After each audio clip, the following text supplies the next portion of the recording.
You ask Tiger to solve. This deals with linear equations with one unknown. The final result is x equals 5. Let's solve it step by step. Group all x terms on the left side of the equation. Subtract 9x from both sides. Group like terms. Simplify the arithmetic. Group like terms. Simplify the arithmetic.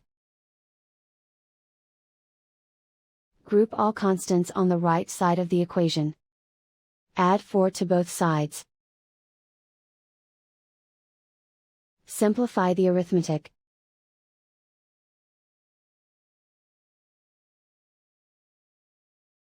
Isolate the x.